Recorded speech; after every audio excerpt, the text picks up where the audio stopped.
ice out here.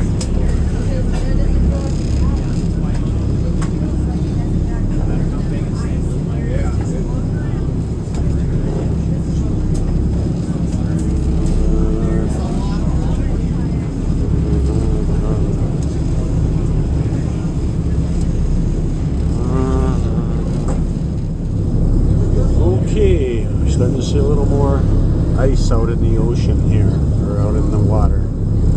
Alright everybody, a quick little route update. Right now we're just entering into Holcomb Bay. Over here off our starboard side is Harbor Island. And we're just going to continue on in this direction. After talking to your crew, This is Harbor Island. To go to the southern arm, the Tracy Arm Port Terrible in this area. This arm is also known as Endicott Arm. So we're just going to kind of keep on in this direction, and we'll start trying to look for some wildlife for you guys.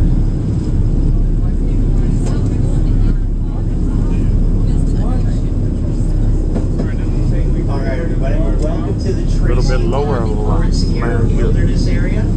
We are now entering this wilderness area run by the U.S. Forest Service. It's about 650,000 square miles of an area that they manage. Now there are two arms in the Tracy Arm Wilderness Area. There's the northern arm, which is usually just called Tracy Arm, and there's the southern arm that we're going to head down today. It's called Endicott Arm. We usually will pick one or the other. I'd say about half, this year about half the time we've come this way. The other arm right now gets really, really full of ice, and our primary goal is to make it to one of those beautiful tidewater glaciers and get to spend some time looking at it. If there's too much ice in another arm, it can make it difficult, if not impossible, to make it that far.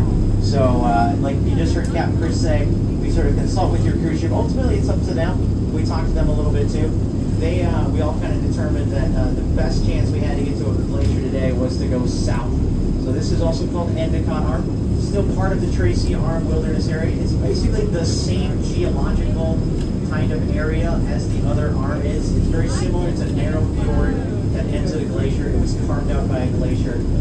The glacier at the end of this one is in fact a little bit bigger than the Sawyer glaciers are at the other end. So we're heading down this way. And along the way here, we are getting our first look at a glacier.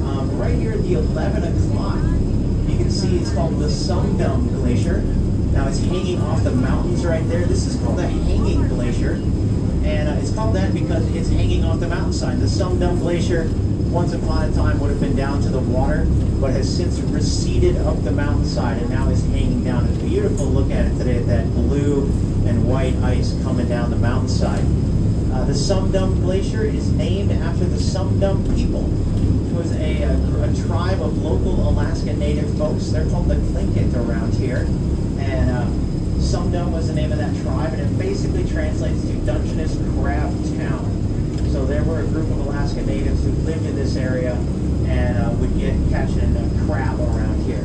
Now they cleared out right at the late 1800s. There was actually a mining town that was here for a little while, also called Sumdum. One of the first mining strikes found in Alaska was found right people like us who were visiting, and the U.S. Forest Service who maintain the area by boat and by kayak. You might also see a few scientists as well.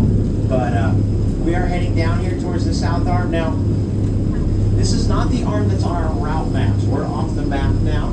So, like I said, it's very similar in shape and size to the northern arm, but we do not have it on the route map here, so you can still look at that for all the great information that's on there, but that's not the route that we're taking today. We're heading towards the south arm here, also called Endicott Arm. You can kind of see we're going to head basically right over there towards 11 o'clock. Everything's going to narrow out. It's a very, very beautiful area. It looks like I'm actually seeing a little light peek through the clouds too, which is always a good sign. So, welcome to Tracy Arm, everybody. I will be on the mic throughout the